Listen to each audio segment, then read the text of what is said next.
So when we do forms, movements that I guess we have to understand what the movement is used for, the intent of the motion, and learning how to use your strength, right? That's really two of the primary things. So using your strength, what are you trying to do? You're trying to develop force, power. So force is directional. So when we're doing forms, movements are not just one directional. They have to be two directional. So because movements are three-dimension, each dimension has two directions. Do you understand? You follow that? So when we move one way, we have to move the other way. We move forward, we have to move back. So when we're doing this, we're only thinking that we're striking out, but actually the strength should be in both directions. Because when you pull back and you push forward, those are two-dimensional. It's because there's intent and there's functionality in both directions. It's not always striking, whether it's defensive or neutralization or redirecting force. It happens on the backstroke, usually, right? And then right to left. When you turn like this or you turn like this, that's the direction of your movement. That's how you're creating a motion. And then the intensity of that, or the amount of strength, is what we're talking about, is learning how to use your strength. Directional is using your space directionally, and then how to maximize the potential of that movement with the geometry of position. Those are basically the things I talk a lot about. So that's what happens in learning form. Virtual motion, without actually applying it, makes it a lot more difficult to imagine what you're doing. So something like a leopard, and you strike down, you see my hands opening like this so that I could close. So while we're thinking mainly that we're going to strike down like this, there's a coordination between this, this, this, and this, and this, and this, right? So you're directing your movement. You have a idea of using both sides. That's integration of right and left. Your footwork, your position and direction of movement has to be the direction, right? The 45 degree. So we, in the lines that are like this, are the 45 lines. This movement is a 45 degree line. This movement, if you visualize that line, that is there. This hand is the setup. If you're coming across here, you have to know when to unwind the hand, when to keep it folded, and when to expand it. So that's really control. Controlling what? Controlling the components of your limb to get it to go through the line that you want it to. That's the control factor. But part of control, like that stroke was good, that diagonal stroke. But when you move, can you find it, right? And then, so when we call it upper-lower coordination. When we do this and we stroke and it comes to here, that's the point of contact, right? Or if it comes in this case like this, that's the point of contact. So this is your target. This is direction. So it has to be in the same plane of motion. Otherwise, they're going to miss. So that's sort of spatial awareness. But because we're talking about force, direction, and the type of strength, downside, you want to put gravity. You want to take advantage of gravity. So gravity actually will, with the acceleration of the body, will produce a downward force. The lifting force can be the arm or the legs or the lift from the back. So if you think of lifting, when you're going to pick up something, is it all arms? Is it all back? Or is it all legs? The best is a combination of all three, right? So if we're going to lift, we want to lift from the legs. We want to lift from the arm and the shoulder, and we want to lift the back. When we lift, we have to recruit these muscles to lift. You can't kind of lift like that because you didn't incorporate the whole motion. Then if you're going to use these and this, you have to pick up both of them. You have to pull that together. So you have to use the whole body. It's just in the last class we're talking about what's whole body movement or what's complete movement. Complete movement is you're integrating your body. So integrating your body is upper-lower coordination and right and left and the cross-lateral relationship of the two sides. Cross-lateral relationships are the oblique motions. Because when this hand comes down, this leg and that has a relationship. When I go like this, there's a relationship between the hands and the legs. That's what has to happen. That's a natural response because this action can't happen unless you tie your torso to the waist into that movement, the torso waist into that movement. So that's what equal opposite reaction is to balanced movement. Because when you start to, if you're doing your form like this, then you pick up a stick and then you start to do this, and you do this. Where do you think that action comes from? When you do your forms with the stick, you say, well, and then you don't move your body with that same action, but it's the same action. So when you say a weapon is an extension of the body, what does it mean? Right? So you have to understand what they're talking about, that relationship. So when I go like this with the stick and go like this, that's the same action. When I go like this, that's your sweep. That's your sweep. Right? When you're like this and I go like this, that's the same as when we come down like this and come up. So if I go like this and I go up, that's the motion. So when you do the stick form, you still have to build that same coordination. But that's coordination as an extension of your body means that it has to, your body already has to have that motion already built into it. Then you just draw off of that action. So that's why when we do forms, you have to be more sort of aware, more cognizant of that. The interpretation of the movement. If I'm sweeping, I have to hook. So the position of this leg and the rooting of this one is what's important. Because if you're doing that sweep in the stick or you're crossing like this with the sword, you have to have that same integration of body. So, whole body movement is that your four limbs are working together, meaning the 12 joints. Your torso, your waist, your hip, all of that is strung together, working sequentially as a time mechanism. The timing between this and this is the same. Because the waist only turns like this and the hands only do this. But when you put something in the hands, you can see that's what's happening. So if I go like this, or I go like this, or I go like this, or I go like this, or go like this, or go like this, everything is synchronized. That synchronization comes from your body doing it and recognizing that that's what's happening.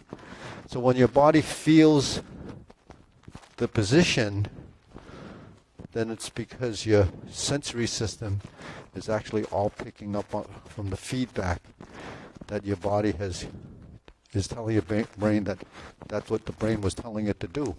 So there's a constant feedback between the brain telling the body what to do and the body telling that this is what's happening. So it's pretty complex stuff that's happening, but we don't have to understand it. We just have to do it.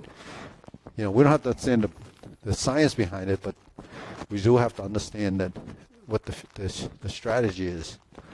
Because when you sweep someone, if I take his hand and I'm like this, if I want to sweep this leg, it works better if I'm pushing this. Because when I go like this, that creates the equal opposite. It's kind of wet. Okay, so anyways, so when we do this, if we practice this, there's a timing and a stability in the hook, right? So all we have to do is this. Right.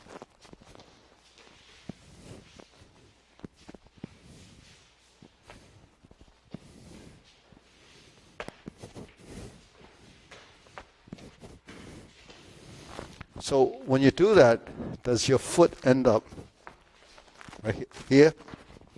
Well, let's see. You look in the mirror. It sweeps. The line to toe heel is there. You don't pass your center.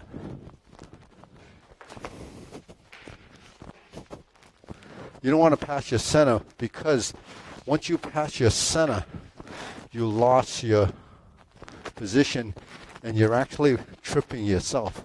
You're going to fall backwards. So that's where it has to stop. That's muscle memory. So the hand, in slow motion, this hand is doing this. This hand is doing this. The voice.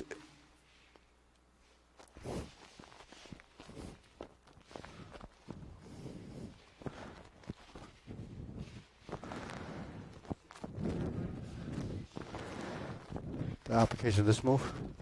It's like if I sweep and he picks his foot up.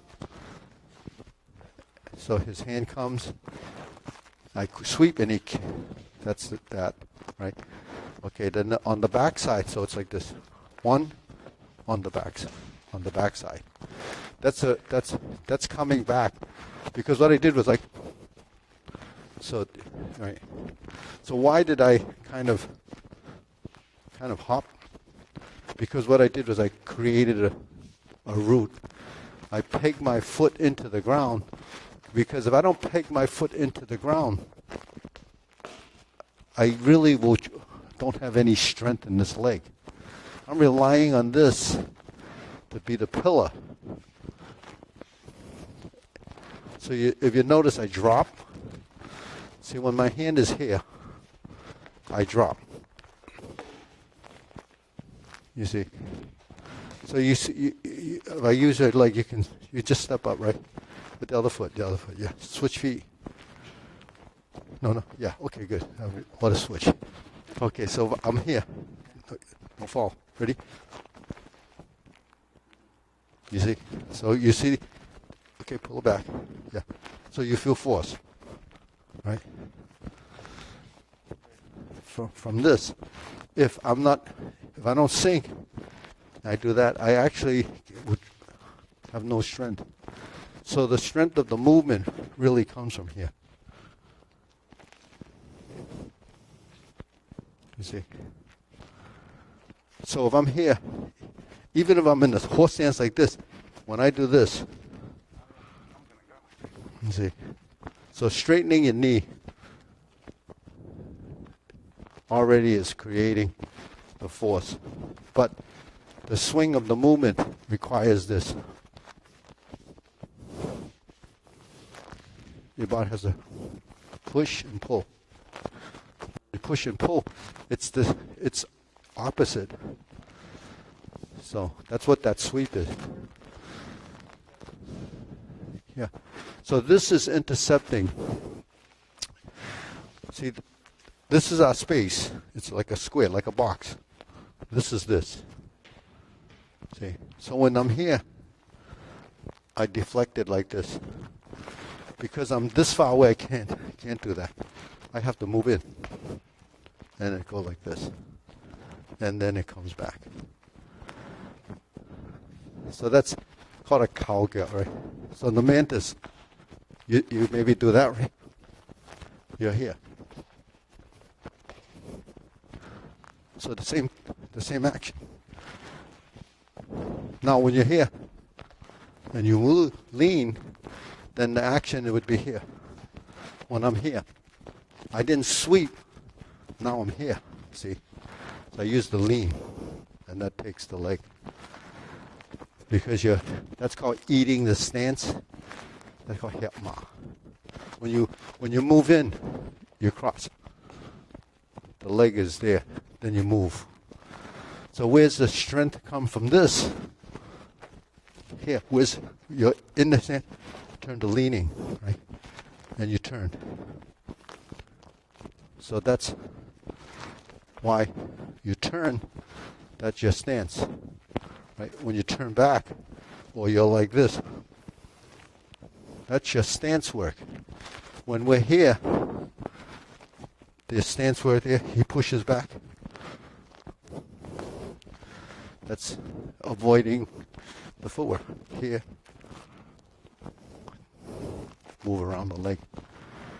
So pushing hands, this is pushing leg. Yeah, see? Right. That's how you work with while your feet, when you move, when you shift, lean, sit, turn, shift. This is here, this is here. Your footwork is important. So see, when you shift, hip, knee, ankle, upper body, hand, and the leg. So we're not just doing this for the look. You're building strength.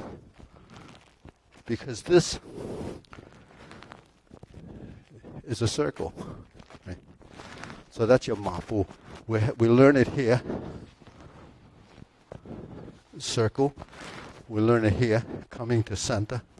Step. Shift. Step. We don't just say go through center just as a balance thing. It's actually shifting your weight. So this leg gets used to doing this. Because if you're going to move in your opponent and his leg is in the way, you have to do this. Otherwise, you're going to be trying to force it, and you're just going to bump into each other. So to come in, I have to do this. If he tries to trip me, then I have to lift. So that's why that stance is so important. So if you're standing here and you go, or if you're standing here and you go like this, that's not double weighted. Pre-committing, you're too committed, not using the right strength. The right strength is you sink. So that's how we open fuha. Shift. That's called hoi ma. Hoi ma. So open your stance. Right. We open our stance like this to measure the stance, and then we have it like this to measure the stance, right? But what's measuring the stance for? It's really pivoting in the feet. Because when I'm here and I turn, this like this, I turn, or he comes toward me and I turn back to stance. If I go like this, you can see that there's strength in that. If I'm here and I turn this way, see, I'm pivoting on my feet. That changes the action of the leg, see. If I turn like this step is to go behind your opponent. So that's why we go like this and then step up. We twist and step up. When we twist and pull back, because our spine is here. So that's the vertical spine we look for. So. But just taking that action, if we had the stick, we're like this. 1, 2, 3, 4, right? 1, 2, 3, 4, 5. Sorry. So that's when the stick, and you have an imaginary line between here, here, here. 1, 2, 3, 4.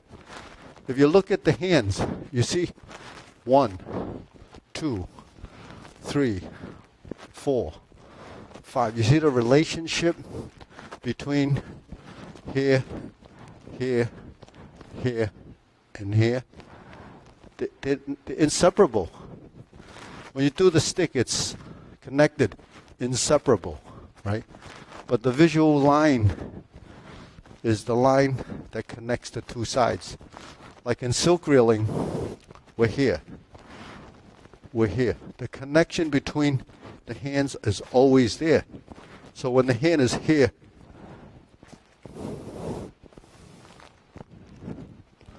it's up, down. That's the imaginary line.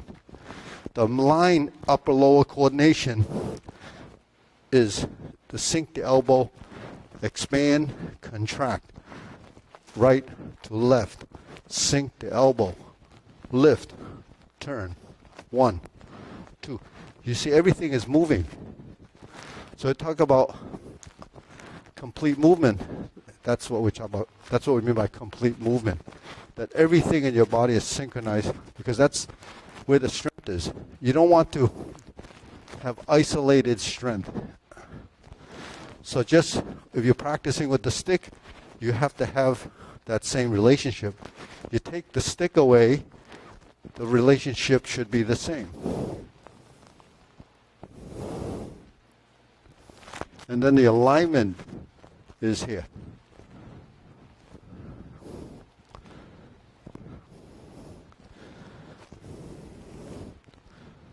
So is it the elbow or the torso and the elbow? But look at everything has to adjust because it knows the position. That position is ingrained in your system from years and years of practice. So you sink. Is it the sinking of the elbow or the sinking of the body? It's both. It's driving from the body. So that's the control factor. Your torso are made up of muscles and skeleton too. But this is a lot harder to control because it's just not knowing. So you have to teach your body that this at least has to be part of the movement. Then you become conscious of it, and then it starts to happen because the mind that told the body gets the feedback that this is happening. But if there's no feedback, it's because it doesn't recognize it. Your body can only feedback, what it can, has adapted and learned to do. Now, if you're doing the monkey stick, the hands are both like this. When you're doing the single-ended staff, the hands are opposite. Right? One is down, one is up. One is down, one is up. That's called yin and yang hands. Yum-yang, right? Yum-yang gun. They say yin and yang stick. What do they mean by yin and yang stick? It's because they're like this, and it's single-sided. So when you move, the hands are generally opposite. Right? One becomes dominant, one becomes the active side, the other side becomes the passive side. When I pull like this, that becomes the stable side. When I push, it becomes the stable side, but it's your body and that is complementing each other to create the alignment of the natural strength. When you're here and you turn. So what is it? If you do two hands and you do this, there's a circle. It's just like throwing two punches, but the time. This and this is forward and back, forward and back. This is up and down, up and down. So this is vertical, this is horizontal.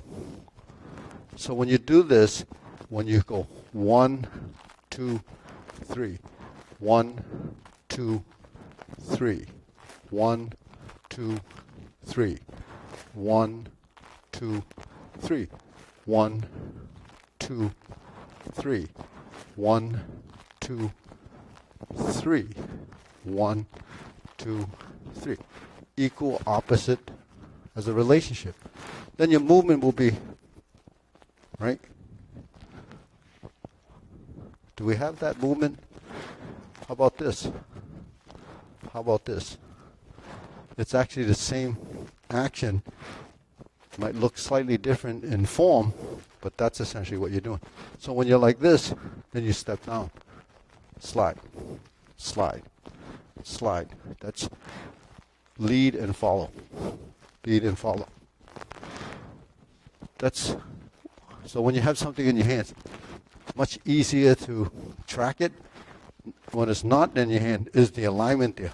There's both hands like this. I see sometimes this. Right? Because this one became a physical danger. And you're striking. So that bend, if it's relaxed, it won't bend. Because it's actually not doing anything but being a stabilizer. So this is maintaining the position, and then you're here. You wanted to touch the thigh, then you turn and sink, then it's on the thigh. So when you strike down like this and it hits the thigh, it just meets. It's not putting a thigh. I'm here, then I turn. There's your point. So this is taking the same movements, putting in this virtual way of practicing, because you want to see if your body recognizes passive active movement. Because most of the time when you do it, it could be double weighted, it could be the wrong action. So when we learn to use our strength, this is going up and then settle. So when you're like this, there's a final position. When I come here, as I drop here and then finish it there, it was drop here, finish here, stabilize it here. So there's always that give and take. So we call it siu is to receive, fong is to give. So open, close, siu, fong. So those are relationships. You expand the body and close the body. You receive and give. So that's the idea in the movements. So it has to be, so the body knows. So this, when you punch, that's how you would punch. Does it look like a phoenix? Right? Then you sink and push and sink and push and sink and push. So that's, sinking is gathering, expanding is driving. That's when you draw off the explosive strength. So when you're here, it sinks, then you release. Sink and release. So that's Fa Jing. 1, 2, 1, 2, 1, 2. Yeah, so that's explosive power. But if you put this explosive power here, when the stick is in your hand, then the stick will boom, and then it's shaking the top. If it's on this side, you're like this, then it's the spear. Then you thrust. Then you pull. Pull. Pull. So you're developing this strength. So that's what the weapons help you develop, the type of strength. This is this. This is this.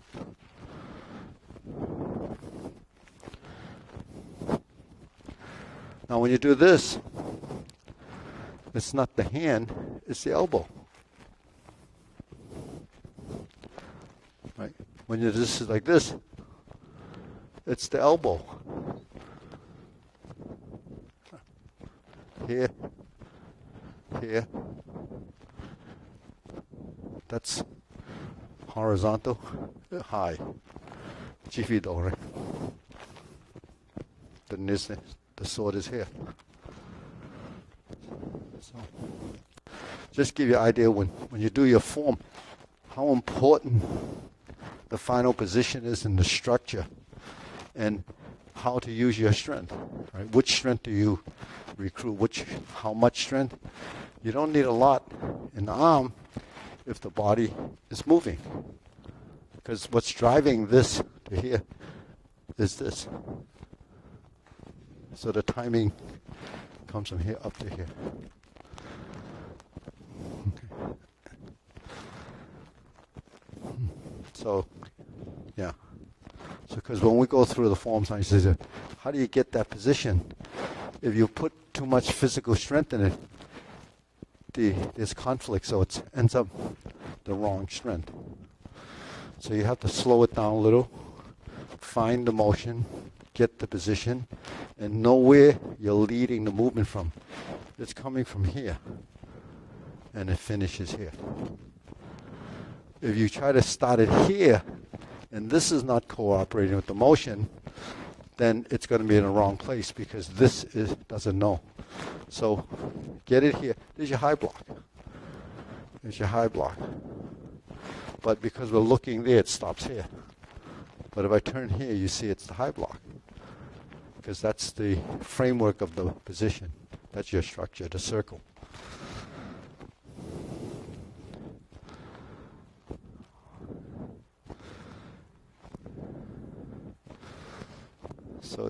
So it makes sense, Lawrence? So, like here, right here. Here. Right. That's your framework. All styles of martial arts have a framework. Tai Chi has that framework, all made up of the geometry of position. All right, ready? We'll bow. Up.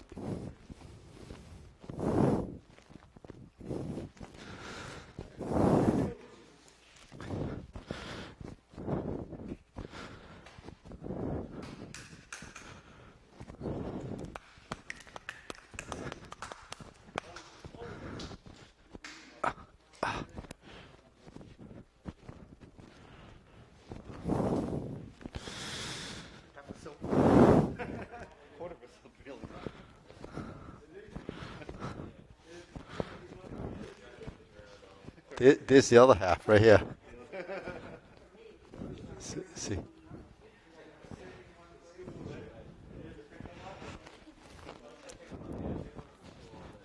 Right? When you go like this, right? And you turn the other way, right? Hoi. Right? Open and close. Opening. Open and close. Open and close.